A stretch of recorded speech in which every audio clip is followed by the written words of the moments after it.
Hey guys, how are you doing? Welcome back to the 12th video of the Golang DynamoDB Bulletproof CRUD API project series. Now, I've not been creating videos for this series because I had to create a lot of beginner-friendly tutorials on my channel. So in case you're a beginner Golang developer and you want to check out some beginner-friendly videos and tutorials, do go and check them out. So I've done that, and now I'm starting the series back, and I'm planning to complete it quickly. So in this video, I want to work on the controllers folder and the product controllers file, basically. And we'll be doing 4 functions in this video. List, all, create, update, and remove. These 4 functions we'll take care of in this video. So now, as you can see, all these functions are struct methods, right, of type controller struct. And we have defined the outline of these functions, and now it's time to start writing the functions. So firstly, I want to define a variable called entities, which is going to be of type product.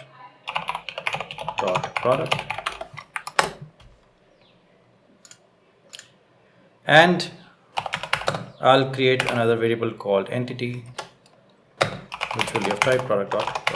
So entities is plural, and entity is singular, right? So plural in the sense you'll have a slice of all the products, whereas entity single will be just one particular product. And now, as you know, the way we do it is we create a filtering variable that helps us to filter, and we send that filter variable to the database to help us filter based on a particular condition. So let's create that filter. So the filter in this case is going to be expression dot name. So basically the product name. Want to filter based on the product name, and not equal expression dot value. So basically the product name should not be empty. This should be an empty string out here, right?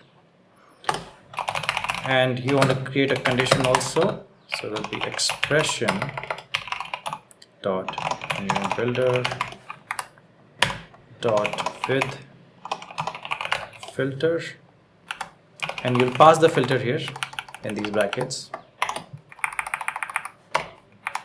dot filter. So you're building the condition with which we'll filter out, right? So we'll use the filter that we've just created to build the condition, and we'll use the condition to actually run the program, run the query on the database.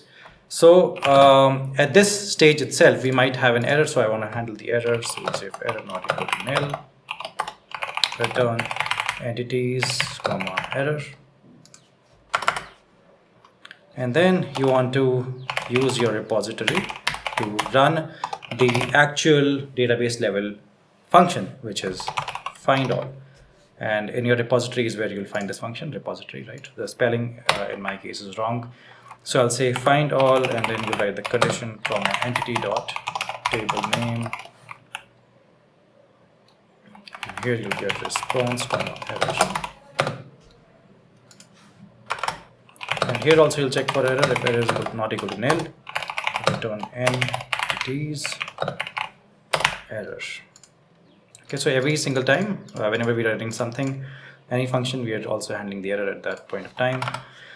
Now we'll receive some. We're expected to receive some response here, right? Whatever this our repository has the find all function, which is directly the function for DynamoDB to find something in DynamoDB, which is going to use a condition, and the condition that we just created here using filter, and the table name, the particular table name in which we want to run this query. So whatever we get back from this function, we get that in a variable called response, and response is something that we want to check if it's empty or not, because if it's empty, then we want to do something about it. So if response is not equal to nil, then we want to do a particular function, which is we'll run a for loop on the response.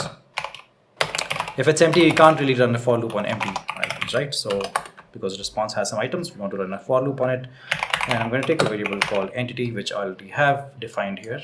So I'll take that, and I'll start capturing pass dynamo attribute to struct the value into this variable called entity, right?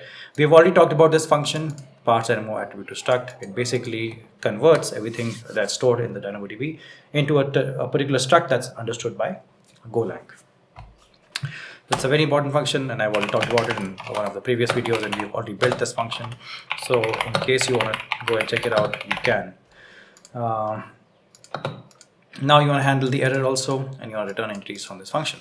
And you have entities is equal to append whatever entities you've just found. Just append entities with entity that you just found. All right. And at the end of this function, you want to return entities, comma, nil. Awesome. Now you have the create function.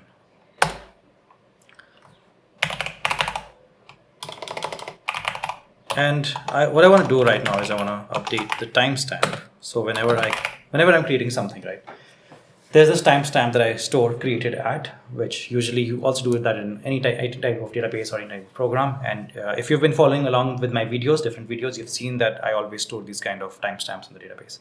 So here, when something is getting created, when this function is getting called in the controllers create, I want to update the timestamp that when was this item created.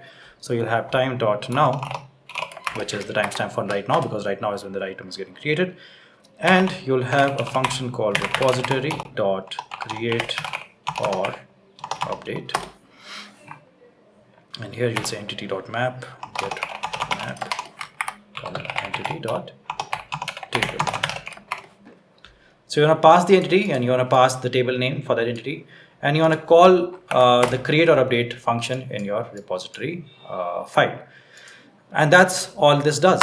It just creates a new entity in the database. Okay. And so once you create something in the database, you want to return the ID of that thing that's created. So you'll say entity.id, comma, error. Error is going to be small caps.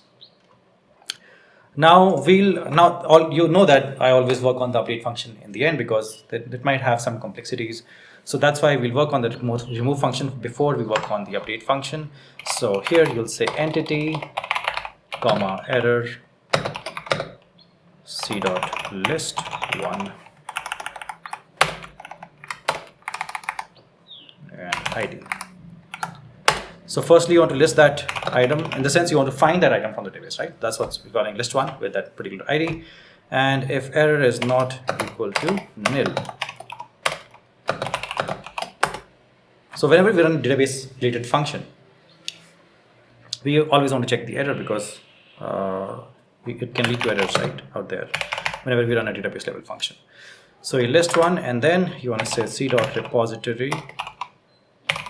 After you've listed that thing, you want to delete entity.get filter ID or entity.table.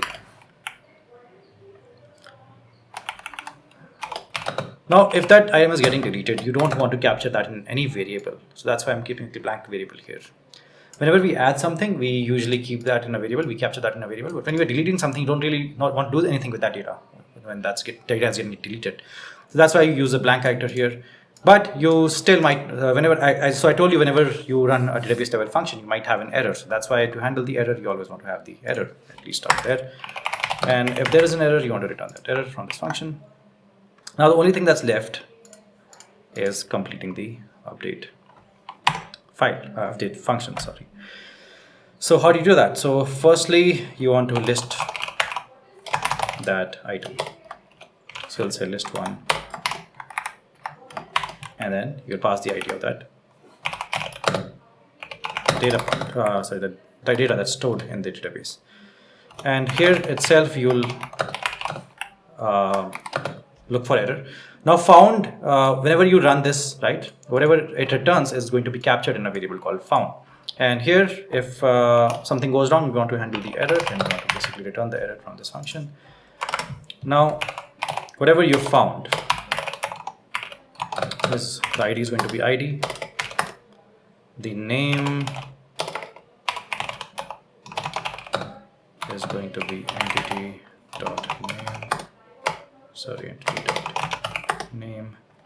and found. Just like you had created at for the create function, you want to have something called as updated at for the update function, because you have usually two timestamps for any data value, created at and updated at. Whenever it gets updated, you want to update this updated at value. Now I forgot a dot here, so it should be found dot updated at. Let's go to time dot, small time dot now. So you want to create, you want to call your repository package. You want to call create or update function, and you want to say found.getMap